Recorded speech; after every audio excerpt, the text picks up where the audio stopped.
આજકાલ સ્વેગ નો જમાનો છે બોસ.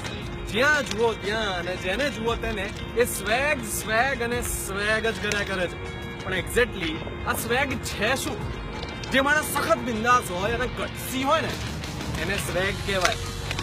ફોર એક્ઝામ્પલ, ગમે ત્યાં રસ્તા વચ્ચોવચ્ચ બાઇક કે કાર પાર્ક કરીને ઉભા રહી જવાનું, પછી પાછળ ભલે ને પેલો હોર્ન માર્યા કરતો, ટીટ કર્યા કરતો, આપણે તો બસ એક એવી ખુખાર લુક આપવાની, બસ આને કહેવાય સ્વેગ.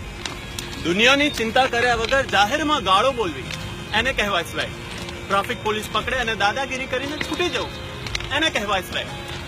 વાતે વાતે મિડલ ફિંગર બતાવવાની અને દુનિયાની ચિંતા કર્યા વગર આપણે જે કરવું હોય એ જ કરે એને કહેવાય સ્વેગ. તમે આને સ્વેગ કહો છો? ખરેખર જાણવું છે ખરું સ્વેગ કોને કહેવાય? અમદાવાદના જુહાપુરામાં એક મેરાણી પરિવાર રહે છે. તેમની 13 વર્ષની દીકરીનું નામ છે તંઝીમ મેરાણી.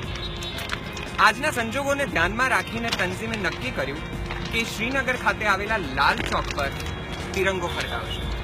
બસ એ નીકળી પડી. દોસ્ત આને કહેવાય છે. તેને સપોર્ટ કરનારા એના ફેમિલી મેમ્બર્સ, એના પેરેન્ટ્સને સ્વેગ કહેવાય.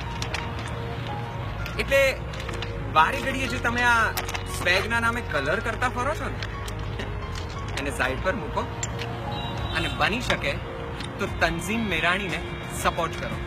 કેવી રીતે? હેશટેગ ક્રિએટ કરો tanzim@lalchowk અને એને ટ્રેન્ડ બનાવો. કારણ કે દેશભક્તિ is the real સ્વેગ.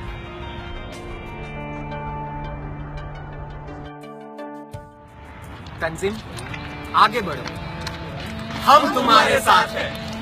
Vande Mataram.